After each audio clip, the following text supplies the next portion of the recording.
Hey guys, Josh here. Thanks for joining us for this special parenting series. We're talking about parenting in every stage of life from the book of Proverbs, and we hope today that'll be an encouragement to you no matter where you are in your spiritual or parenting journey. Don't forget to fill out that connection card online at branchlife.church and stay to the end for a special message. We hope that you enjoyed today's study from the book of Proverbs. Oh, the places you will go. Congratulations! Today is your day. You're off to great places. You're off and away. You have brains in your head. You have feet in your shoes. You can steer yourself any direction you choose. You're on your own, and you know what you know, and you are the guy who'll decide where to go. Oh, the places you'll go. You'll be on your way up. You'll be seeing great sights. You'll join the high flyers who soar to high heights. Wherever you fly, you'll be the best of the best. Wherever you go, you will top all the rest. Except when you don't, because sometimes you won't. I'm sorry to say so, but sadly it's true that bang-ups and hang-ups can happen to you. But on and on you will hike, and I know you'll hike far and face up to your problems, whatever they are. You'll get mixed up, of course, as you already know. You'll get mixed up with many strange birds as you go. So be sure when you step with great care and great tact, and remember that life's a great balancing act. And will you succeed? Yes, you will indeed. 98.75% guaranteed. Kid, you'll move mountains. So be your name Bucksbaum or Bixby Bray or Mordecai Ali Van Allen O'Shea. You're off to great places. Today is your day. Your mountain is waiting. So get on your way. Right, well, we are parenting through Proverbs with a little assist from Dr. Seuss all along the way. How many of you have read that book to your kids at some point or another? Yeah. So, Oh, the Places You Go is actually Dr. Seuss's best-selling children's book. By far. You would think it was Green Eggs and Ham or The Cat in the Hat or One Fish, Two Fish, Green Fish, Blue Fish. I'm not even sure if I got that right. But, this is the one. Oh, the Places You'll Go. And we're going to be using Dr. Seuss as a vehicle to drive us into Proverbs, which in a moment you'll learn is my favorite book of the Bible. And I want to just begin our series by saying thank you to 12 Stone Church. 12 Stone Church first developed this series from Seuss to Solomon almost a decade ago. And they've made it available to pastors and churches to be able to use and rewrite for our own place and our own setting. And as I've been prepping for this series for about a year now, two things have struck me. Over this past decade, there's been some significant changes in the way that we parent. Number one, technology has changed drastically, and it impacts our parenting drastically. How many of you have used a screen as a babysitter? Don't raise your hand because people will judge you. That wasn't an option just a little bit ago. But now it's a reality. It's affecting our youth, our teenagers, our young adults, and even our parents in really radical ways. We're going to talk about that over the course of the series. The second thing that's happened in the last 10 years that has dramatically impacted our children is COVID. And what the stages of development are for 1, 2, 3, 4-year-olds, 5, 6, 7-year-olds, knowing that there was this 2 or 3 year blip on the radar has impact. And so we're going to take some of these principles that have been around for hundreds and hundreds of years, and we're going to apply them to parenting today, and we're going to see where God takes us and the places you go. So as we begin, let me share a phrase that I wrote trying to do my best Dr. Seuss impersonation. And it's just this: parenting is a wild ride. I just wish it came with a guide. Now, if you're trying to get somewhere from point A to point B, oh, the places you'll go. On one hand, going somewhere is easy because we have GPS. You know what that stands for? Who knows it? This is Trivia 101. Global Positioning Satellite. I just made that up. I don't even know if that's right. But that's what GPS is, and I'm going to say it with authority. So my phone tells me how to get to where I'm going, and I just turn when it says turn. turn right here, turn left there, go straight now. And you're recalculating because you went the wrong way. And okay, we're recalculating. Well, that was easy. I got there. We do not have a PPS, parent positioning satellite, that tells us when to turn left, when to turn right, and where we're going to go. And when you're dedicating your child and you're thinking, I got 18 years left, 18 years as parents, 18 years, that's less than 8,000 days to do my best to release this miracle into the world as a capable young adult. How am I going to do that? With all the COVIDs and screens and dangers and potholes and upside downs out there. Well, God did give us a guide. There is a book, and it's better than Parenting for Dummies, right? It's better than What to Expect When You're Expecting, right? It's the book of Proverbs. The book of Proverbs, you may or may not know this, was written by the wisest person to ever live, given that gift by God. And the author of Proverbs is named Solomon. He was a king. He was a great king.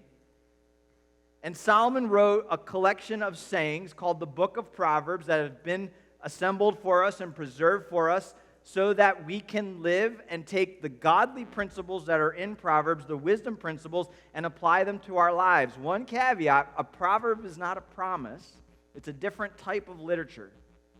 A proverb is a guidepost, and when you live by Proverbs, it guides your life into a certain direction. It's the parenting position satellite.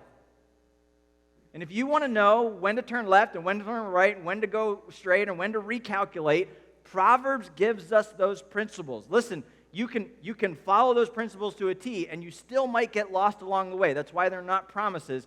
But generally speaking, as you follow these principles, they are good, godly guideposts for your life. One of those, at the very beginning of Proverbs, listen to this. This is how it starts. It starts with the words, "Hear my son." You know what this is? The wisest man in the world saying, listen to me, kids. Listen. I'm not going to say this again. One more time. All right? This is the last time. Listen. Read my lips. Right? And this whole book is inspired from the heart of a parent to his child. That's Proverbs. That's the wisest man in the world setting out in God's grace to do his best to be a godly person and a godly parent, to see his kids become godly people and godly parents, to continue repeating that process. You see, the wisdom principles that we're going to find in the book of Proverbs don't just help us become better people, better parents. It helps us become better people. So you may be here today and you'd be like, I am totally done with that parenting thing. That is way past. I am just along for the grandparenting ride. You can apply these principles to your grandparenting. So everywhere we say parent principle, just think grandparent principle. Maybe you don't have kids yet, but you have nieces and nephews. Then it's the aunt and uncle principle.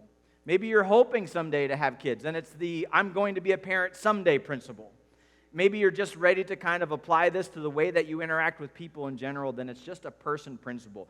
This is not really a parenting series. This is a wisdom series that's applied to parents. And so you can take these principles with you. So I hope you'll join us over these next 5 weeks. I'm going to let you know what we're going to be talking about over the next 5 weeks, and then you can highlight that in your calendar and in that schedule, and that's something we're going to talk about a little bit later. But Proverbs 1, 8, and 9 says, "Hear, my son, your father's instructions. Forsake not your mother's teaching," right? Mom knows what she's talking about, people. "For they are graceful and garland for your head and pendants for your neck." It's the most beautiful thing you can put on, is to follow these wisdom instructions. Here's a guiding principle that will kind of guide our entire series. In Proverbs chapter 22, verse 6, it says, "Train up a child in the way he should go, and when he is old, he will not depart from it." And part of what we're doing as parents and as a church who have just made a commitment to help our each other guide the next generation into walking with God, part of what we're doing is we're working on this training aspect. How can I be a good trainer? How can I demonstrate to a child in the way they should go so that in the end they'll stick with it, they won't depart from it, so that they can be more than just good human beings, so that they can be passionate followers of God. And as a result, be good human beings. And so we're going to use this guide for us as we travel through the different stages of parenting. And here's the truth to live by this morning that I want you to walk away from it. And we're going to contradict Seuss a little bit today because I'm going to go with Solomon on this one. Here's the principle you're going to see today. Focus a little more on the person they'll be than the places they'll go. One of the things we need to walk away from as we're thinking about training a child so they don't depart is that we want them to be something. And where they go is almost irrelevant. But so much of our parenting gets this backwards. We often are more focused on where they're going than who they are.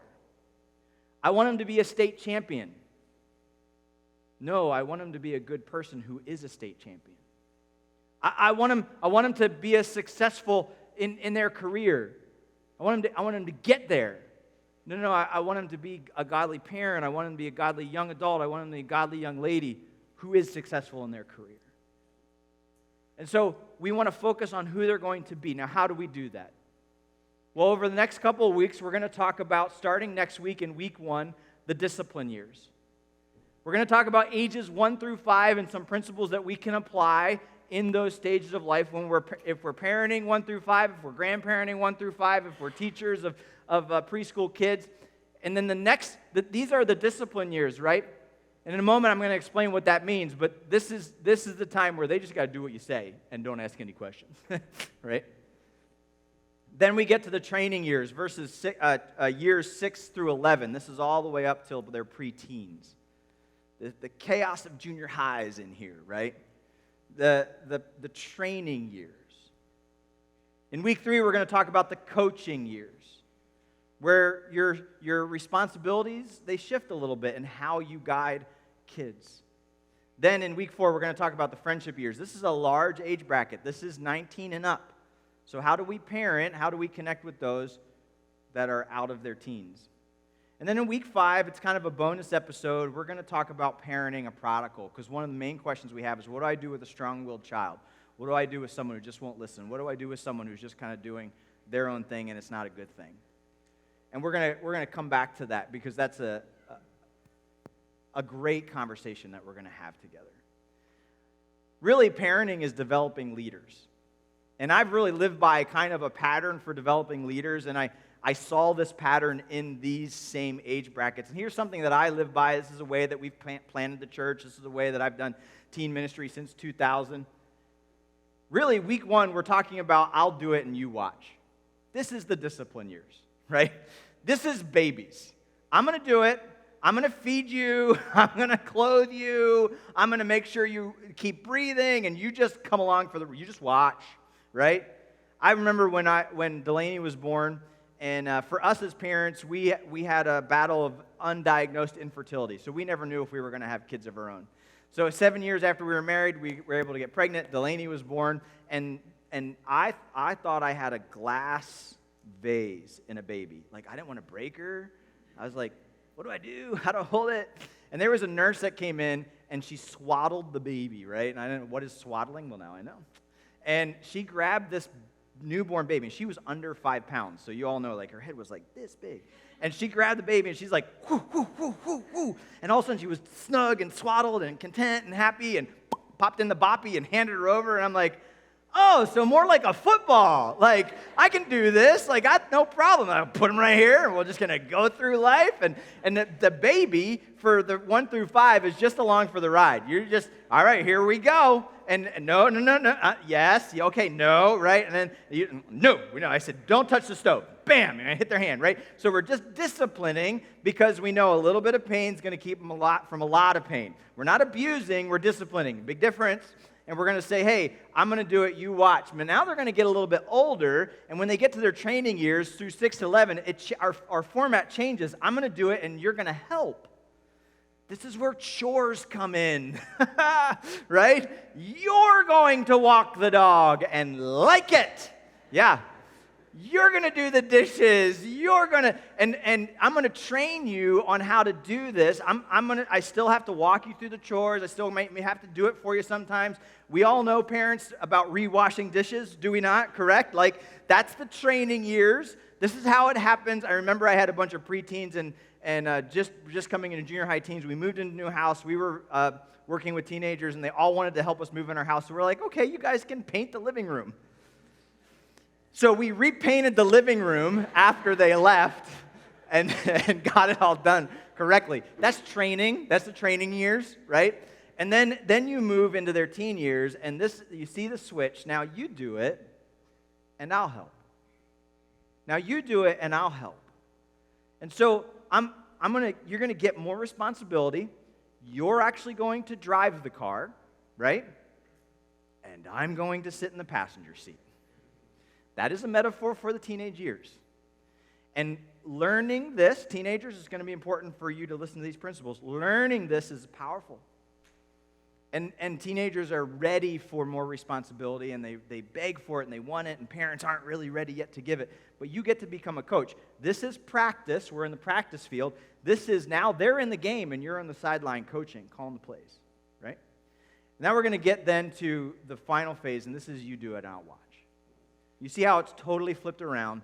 They're 19, they're going off to college, they got to figure out their meals, they got to figure out their life, they got to figure out their relationships. You do that, and my goal is to be able to help raise children who, when they become 19 and older, they're the kind of people I want to be friends with. And that's shepherding a soul all the way through that phase, and then being able to be a part of, doesn't mean you're out, doesn't mean there's not an important role for you to play as a parent, but you get to be a part of celebrating them as you do life together. And then in week 5, we'll visit the prodigal problem.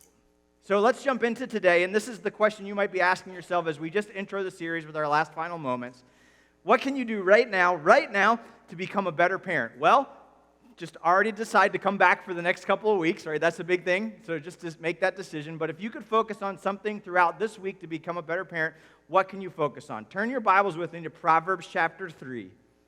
I mentioned earlier that Proverbs is one of my favorite books in the Bible, if not my absolute favorite. I'm just a little bit of a practical Patty.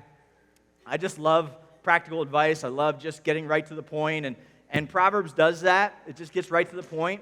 It says this is good, this is bad, so figure it out. And Proverbs is just oozing with wisdom. If I could choose any superpower in the world, I would choose the superpower of superhuman strength. No, I'm just kidding. I would choose the unlimited hearing, right, in a canto, to be able to always know what my kids are saying, right? I just want to know everything. No, if I could choose any superpower, it would be to make the right choice every time, right? That's Proverbs.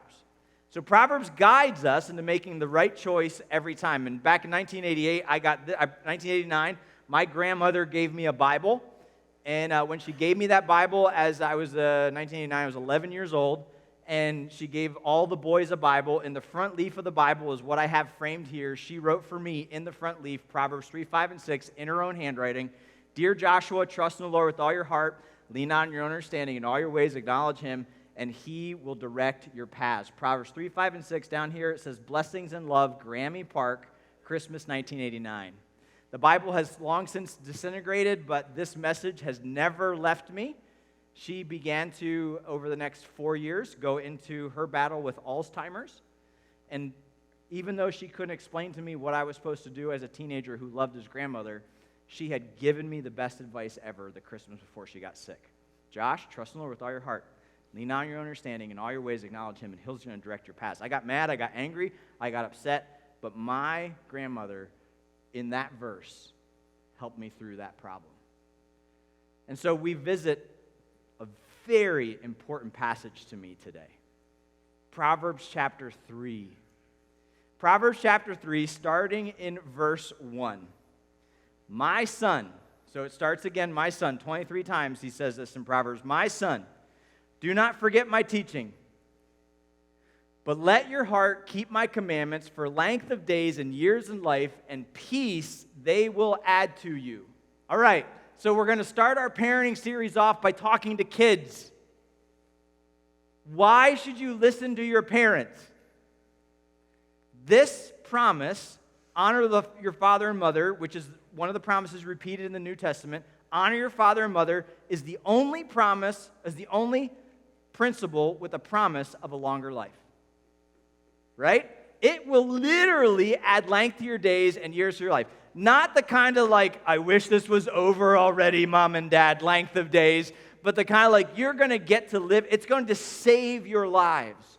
When you listen to the advice of your parents, when you listen to the advice of your heavenly Father, and we often overlook this, it will give you peace. It will give you peace. Are you in a conflict relationship with your parents? And I'm asking this to every age. Parents, are you in a conflict relationship with your kids? Part of that is, I wish they would just listen to me and then they would have peace. And you're not wrong about that. There is a truth to this that, yes, my job as a child is to honor my parents, and P.S., that never goes away, however old you are. When you honor your parents, it brings length of days and peace in your life. You don't have to have that battle. You don't have to have that argument. You don't have to dig in your heels. But so often and so natural we do. Why? Because we're going through these stages. We want to be coached instead of disciplined, and we have to get that right. We do. But here's the principle. Honor your parents, even when they're not doing it right. Honor your parents, even when you disagree. Honor your parents. It's going to be super important. So my son, don't forget this. It's amazing. And P.S., moms and dads have awesome things to say sometimes. But then we get to the next verse, and it says this: let not steadfast love and faithfulness forsake you. Bind them around your neck. Write them on the tablet of your heart. So you will find favor and good success in the sight of God and man. This verse is the number one principle for any relationship you find yourself in. Husband and wives, employee and employer, coach and teammate, teacher and student, friends at school, boyfriend, girlfriend, whatever it might be. This is the principal verse for having a successful relationship in life. And listen to what it starts off with. Let not steadfast love and faithfulness forsake you. In other words, you need to hold on to love. And all of us go, amen. We're actually really good at telling each other we need to be better at being people who love one another. And the greatest commandment of all times is love the Lord your God with all your heart, soul, and mind, and love your neighbor as yourself, right? This love, there's faith, hope, and love, and the greatest of these is what? Love, right? And so we need to love each other. Well, what is that? This word love means self-sacrifice. I'm going to give of myself for another person. So brother, if you love your sister, you're going to give them, ready for this, the front seat in the car. That's true love. I'm going to let them sit there and I'm going to be happy for them that they are in the front. Let me just give you some pro tips here. The back seat's actually better. It's bigger, it's more comfortable. You can lay down, the dog can sit with you, and it's legal, right? But okay, then you're going to give them the back seat instead of calling it shotgun back seats, right? Love, self-sacrifice. Every parent understands this the moment they have a baby, because now your life for the next, 5 years is going to be keep it breathing, keep it breathing, keep it breathing, keep it breathing, keep it breathing. And without you, it's not going to breathe. And that's your job, and it's like all-consuming, and they don't let you sleep at night, and you have to get the meals together, and there's the swaddling thing. Let's not even talk about diapers. And I'm now sacrificing steadfastly and faithfully for this child to be alive. And teenager, that's what your parents did for you. You breathed because of them, right? Don't forget it. But it didn't just say, let not love forsake you. It says this, let not steadfast love and faithfulness forsake you. What are steadfastness and faithfulness? You know what those words are?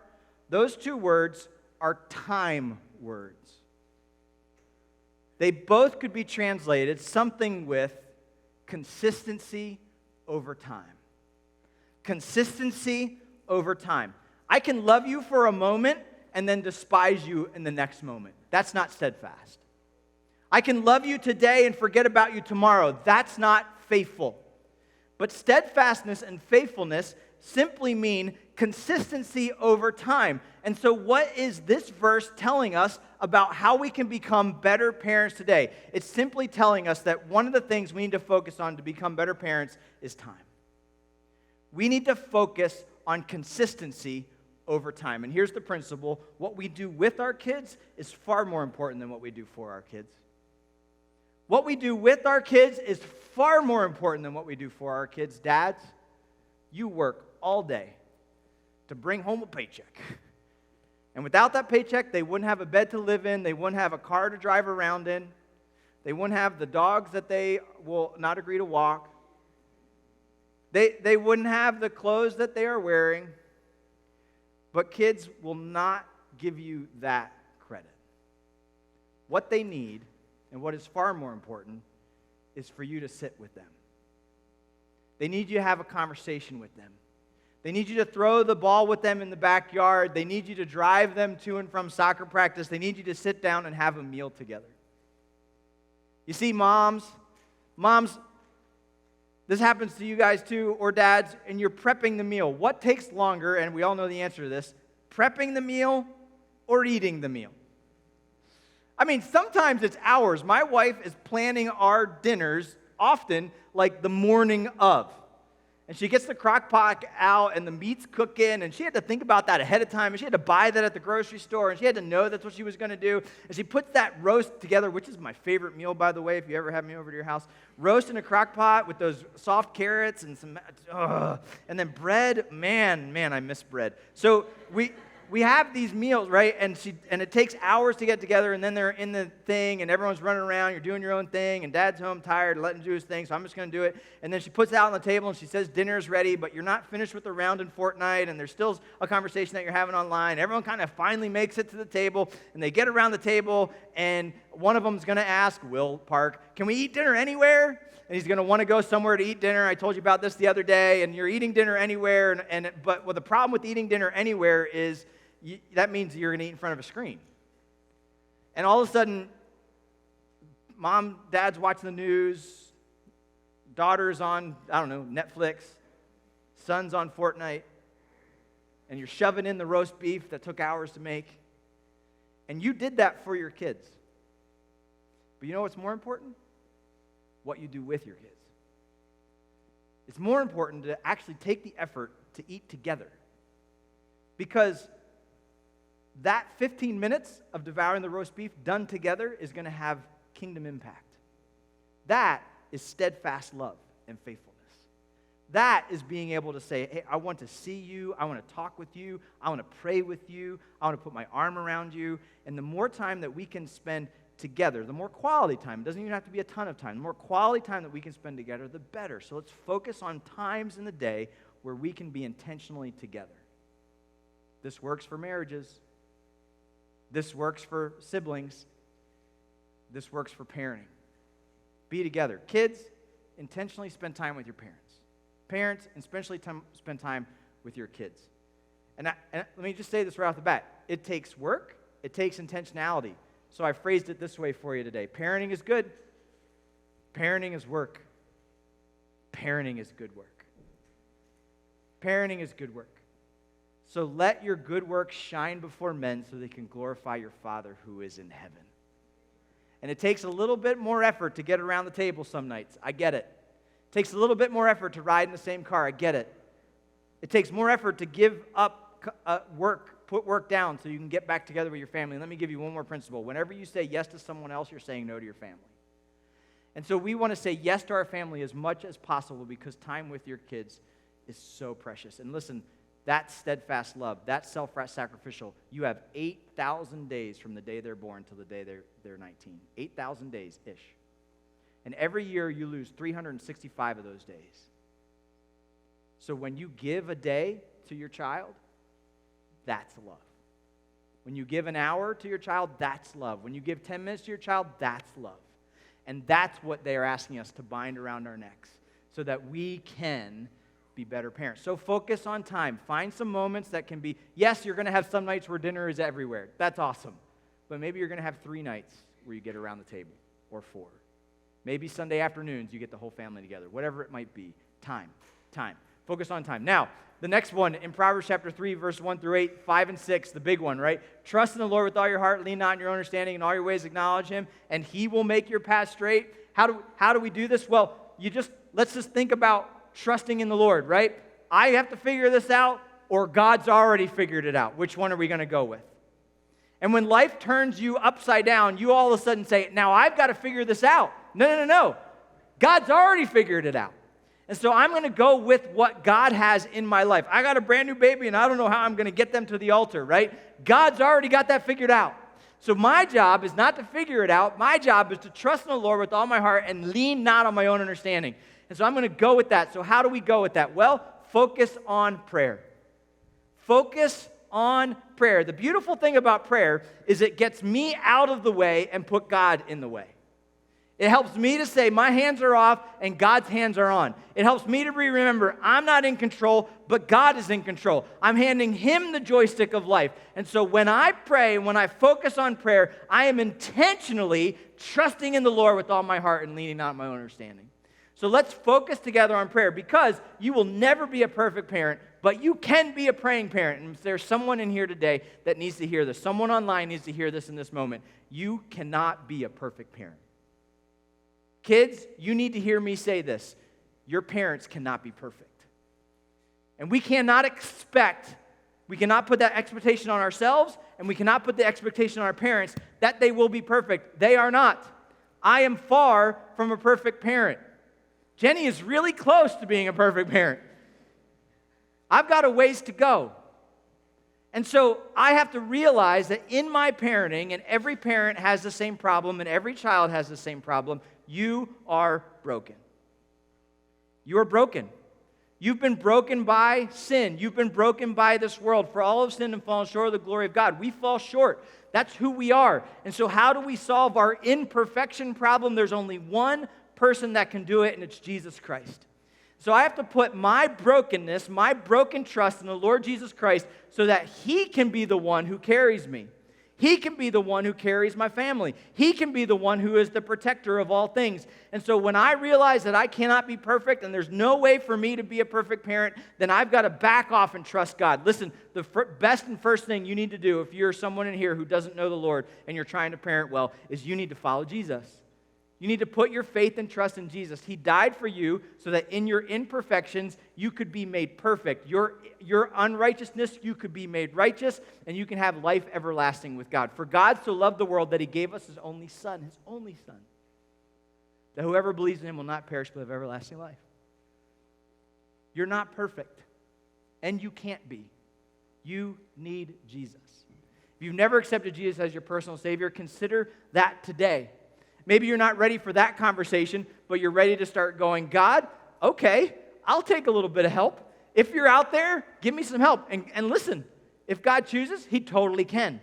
And watch for God all along the way. Here's what you can do, parent. You can be a praying parent. And here's what I want to encourage you to do. I want you to let your kids catch you praying. I want you to let your kids catch you praying. Let them catch you praying in the morning. Let them catch you praying over your meal. Let them catch you praying in the evening. But be such a praying parent that your kids know beyond a shadow of a doubt that you are loved and that they are prayed for. And when you are a praying parent, here's a principle to live by. A praying parent never parents alone. There's another in the fire. And no matter what happens, God will be with you. When you're a praying parent, you never parent alone. Last thing to focus on in Proverbs chapter 3, verses 1 through 8 and 7 and 8 says this: don't be wise in your own eyes. Fear the Lord and turn away from evil. It'll be healing to your flesh and refreshment to your bones. Are you tired? Are you exhausted, mom and dad? Are you ready for some refreshment in your bones? The stuff that sticks with you? Well, don't be wise in your own eyes. Fear the Lord. We need to learn to focus on fearing God. You know, as parents, we fear a lot of things. We fear that our kids might get hurt. We fear that our kids might get sick. We fear that our kids might get influenced by the wrong crowd. We fear that our kids won't get good grades. We fear that our kids would marry the wrong person. We fear that our kids won't be successful in life. We fear that our kids might die. And if that fear dominates our thoughts, it's going to drastically affect our parenting. The parent that fears the world shelters their kids. The parent that fears losing control becomes a controlling parent over their kids. A parent that is terrified that their kids are going to make the wrong choices becomes a strict parent. And when we start to fear the wrong thing, we start parenting in the wrong way. The Bible says over and over again, fear not, for I am the Lord your God. When you fear God, you have no other fear. And the perfect fear of God casts out all of these dangers, all of these doubts, all of these concerns that we have. And so we need to focus on fearing God. Here's why. Their tomorrow is determined by the God you follow today. Your number one job as a parent and your number one job as a person is to follow God. That's your number one job. That's how you become a better parent. And so we follow God and fear Him. And the God that you follow today determines the future that you have tomorrow. And if you are not following God with a capital G, this principle still applies. If you're following the God of sports, that's going to determine the future of your kids. If you're following the God of money, that's going to determine your kids' future tomorrow. If you're following the God of comfort and entertainment, that's going to determine your kids' future. You want to follow God because that's the God you want to determine their tomorrow. And so go all in, parents, with following after God. And here's the principle to live by. They learn by watching you. They learn by watching you. Every single one of the parents that we dedicated a child with today asked that their child would learn to follow God. Here's how God's going to answer that prayer. They're going to need to watch you follow God. They're going to need to watch you serve. They're going to need to watch you give. They're going to need to watch you worship. And when you follow God, your kids will see that, and actions speak louder than words. The parenting principle to live by for all of us is they're going to learn what kind of people to be by watching what kind of person you are. I should have wrote that one down. They're going to learn what kind of person to be by watching what kind of person you are. So here's some personal wisdom for all of us today as we consider what we should do. If I could give you one practical piece of advice and get really proverby on you, I would say in 2023, right, beginning of 2023, you need to plan your calendar based on who you want to become, not on what you want to get done. So what do I want to do this year? What do I want our family to do this year? It's not where you want them to go. I want them to see Mount Rushmore, and I want us to go visit Grandma in Colorado. That's all great, but it's a little bit backwards. Let's see on what we want to who we want to be, not what we want to get done. Now, Derek Sanford kind of coined this idea, and he's a pastor in Erie, Pennsylvania, wrote the book Untapped Church. And at branchlife.church/parenting through Proverbs, I'm going to be loading resources for you. And I've already loaded 3 resources. One resource is a message that Pastor Derek spoke on controlling your calendar. I strongly encourage you to go watch that. It's about 20, 25, 30 minutes. And you're like, wait, pastors speak for less than 30 minutes? Don't get that thought in your head. The other thing I did is I put one of the books that I'm recommending, which is this parenting book by Paul Tripp. Love for you to get a hold of this, and you can find that information there. And if you need one and you can't afford one, you can have one of these as our gift to you at Branch Life. And then some of the other books I'll be talking about later on in our series. There's also some podcasts that I would encourage you to subscribe through, all of them at Parenting Through Proverbs. Why? Well, you want to add those things to your calendar because they're going to make you a better parent. So what does this have to do with parenting? And is this biblical? Psalm chapter 90, verses 10 through 12. The years of your life are 70, or even by reason of strength, 80. You might get to 70 and 80 years old. Unless you're my dad or my grandfather, you're probably going to 100-something. Yet their span is but toil and trouble. It's a hard 80 or 70 years. They are soon gone and will fly away. That's not that much time. So, teach us to number our days, that we may get the heart of wisdom. What are you going to do with the less than 88,000 days you have to parent your kids? What are you going to do? Hey, do what's going to help them become better. Not that's going to get them somewhere. And there are 4 priorities. If I'm going to calendar, what I need to do is I need to calendar around their priorities. There are 4 priorities that I have in my life that are probably priorities that you have in your life. Number 1, me, I want to know and love people. I want to know God and love people. Love God with all your heart, soul, and mind. Love your neighbor as yourself. That's super important to me. So God is my number 1 priority in my life. So I'm going to put him in my calendar first. Then I want a strong and lasting marriage, which, by the way, if you want a strong and lasting marriage, that's hard, right? Half marriages don't make it. But if you make it a priority, you're going to then do things that make your marriage strong and lasting, and you're going to schedule that. Schedule that this week. Schedule that in 2023. Number 3, I want great and godly kids. I want to be a good parent. And so now the other big priority in my life is my kids and how we parent them. Let me just give you a pro tip. Don't mix these two. Strong marriage is the best thing you can do for your kids. Don't ever get that backwards. It's not kids first, and my kids know this. Who I love more than anyone in my house is my wife. Lainey and Will, they take a back seat. They're up there. I got a lot of love to give. But if it's them or her, it's her. It's her. I choose her. She's who God called me to be a husband to, and then he called me to be a parent to these kids. And so I'm going to now schedule around my priorities. I want personally to be an excellent multiplying church leader. That changes the world. That's my mission. That's my calling. It's my work. And so I want to be excellent at my work. Whatever your hands find to do it heartily unto the Lord. So I'm going to schedule my life to make this a priority. And then the 5th thing for me, I want to live a healthy lifestyle, mind, soul, and body. And that's something that's been transformational for me over the last 3 or 4 years. And so those things then get calendared. The other stuff then fills in. Now here's why I have a coin up on the screen. Here's how a lot of us kind of plan our Sundays. Hey, honey, are we going to go to church today? I don't know. No, can't do it this week. What? Well, okay. Where are we going to eat? Italian. Yeah, Italian. Do you want to go spend time with your parents, or what are we going to do with the kids on? I don't know. And we're kind of like flipping coins and making decisions. Listen, when it comes to godly priorities, if I know that I want to know and follow God, then being a part of a church and being at a worship service is not going to be a coin flip. It's going to be predetermined in my calendar. I am going to be there unless God intervenes otherwise. Why? It's number 1, people. Like, that's the priority, to know and follow God. The church is God's plan A. Well, then that's what I got to do. And by the way, your kids are going to learn by watching you.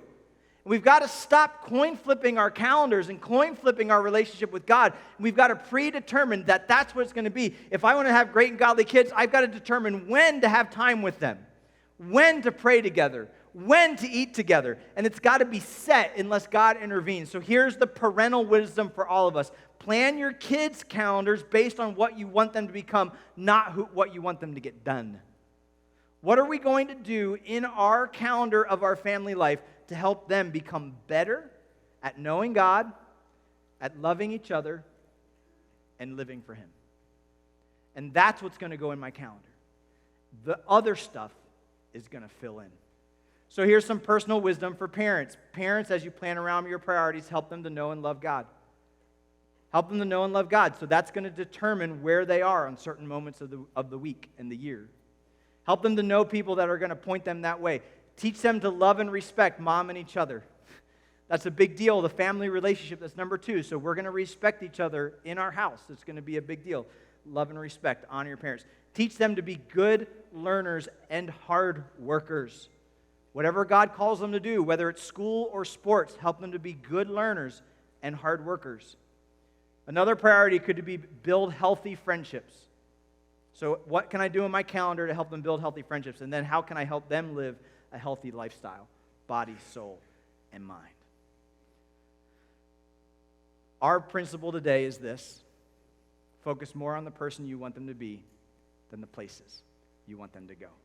Let me pray a prayer of dedication. Lord, as we think about what we can focus on parents right now to help our kids at whatever stage we're in, help us to be able to focus on these 3 things. Help us to be able to focus on time together. Help us, Lord, to be able to focus on prayer. And help us to be able to focus on you, keeping you at the forefront of it all. God, would you guide us through this series over the next month? Would you help us help us in our homes? to know you, to follow you, and to help those around us do the same. We pray all of this in your great name, trusting you with every step that we take. In your precious name we pray. Amen. Hey guys, we hope that there's been something that encouraged you today, no matter where you are in your parenting process and during your spiritual journey. I want you to know that we are praying specifically for you. We care about you and we love you, and I'm glad that you've been a part of this conversation. Thank you for joining us. Don't forget to fill out that connection card online. We'll be able to pray for you more specifically. If there's anything that we can do for you, that connection card is where to start. Thanks again for joining us. We'll see you next time.